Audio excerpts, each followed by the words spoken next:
Hello बच्चा लोग, कैसा है सब बढ़िया। चलो आज हम लोग पढ़ेंगे डेथ के केस में ना, जो पार्टनर का डेथ होता है उस केस में जो डिकीज्ड पार्टनर है उसके प्रॉफिट शेयर कैसे हम लोग डिटरमिन करेंगे।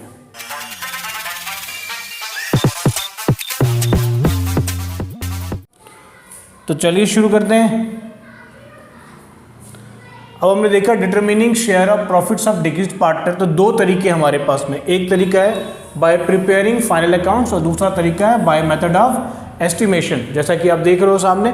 तो अगर प्रिपेयरिंग फाइनल अकाउंट्स है तो फाइनल अकाउंट्स को सीधे प्रिपेयर करेंगे और वहां से profit and loss appropriation account में जो बैलेंस बचेगा उसका सारे पार्टनर्स को शेयर कर देंगे, है ना। एंट्री पास करेंगे profit and loss appropriation account debit to partners capital account और लेंगे रेशियो क्या, ओल्ड। लेकिन अगर एस्टिमेशन होगा ना बच्चों तो वहां पर भी दो चीजें देखने को मिलेंगी, on the basis of time और on the basis of sales turnover. On the basis of sales turnover, alright, on the basis of sales turnover हम लोग लेंगे। तो on the basis of sales turnover लेंगे।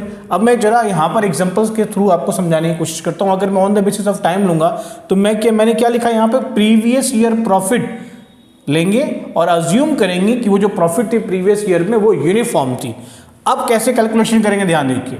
डेथ आफ्टर, मान के चलते हैं कि 2 महीने बाद, बैलेंस शीट डेट से 2 महीने के बाद पार्टनर की मृत्यु हो जाती है, तो प्रॉफिट एस्टिमेट करते हैं। तो मान लेते हैं कि लास्ट ईयर की प्रॉफिट यानी प्रीवियस ईयर की प्रॉफिट 10,000 रुपये है, ऐसा मान लेते हैं। तो एस्टिमेटेड जो फर्म की प्रॉफिट है इस साल की वो हम कैसे निकालेंगे, तो उसकी जो डेथ होगी सिर्फ 2 महीने बाद होगी। तो आपके पास में टाइम क्या बचा, 2 महीने बचा, इसलिए मैंने यहाँ पर क्या किया, 2/12 कर दिया। तो फर्म की जो एस्टिमेटेड प्रॉफिट है वो 1667 हो गई और डिकीज्ड पार्टनर की जो है वो क्या हो गया, मैंने मान लिया कि 1/3 उसका प्रॉफिट शेयरिंग रेशियो है, तो 1/3 इंटू 667 यानी 557 रुपये हो गया। उसी तरीके से अगर मैं on the basis of sales turnover लूँ तो हम मान के चलते हैं कि प्रीवियस ईयर की टर्नओवर आपकी मान लीजिए 1 लाख रुपए है और प्रॉफिट जो है वो 25,000 रुपये। तो आप क्या करेंगे, रेशियो निकालेंगे किसका, टर्नओवर और प्रॉफिट का। तो आप देख रहे हो कि मैंने निकाल के दिखाया 25% आपकी प्रॉफिट हो गई। अब मान के चलते हैं कि 31/3/2022 को आपके पास में फाइनल बैलेंस शीट डेट था और उसकी मृत्यु 1/5/2022 को हो जाती है। 1/5/22 को उसकी मृत्यु हो जाती है। तो कितने महीने हुए बच्चे, 1 महीना हुआ। तो महीने से आपको कोई लेना देना नहीं है। कितना दिन हुआ, दिन से कोई लेना देना नहीं है। किससे मतलब है, टर्नओवर से मतलब है।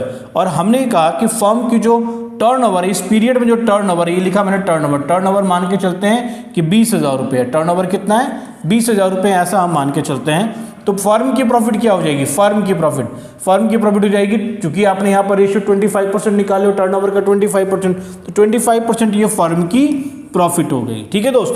तो डिकीज्ड पार्टनर का शेयर क्या होगा, 1/3 इंटू 5,000 1667। ठीक है। तो इस तरीके से इन मेथड्स का यूज करके आप लोग जो शेयर है ना डिकीज्ड पार्टनर का निकालेंगे।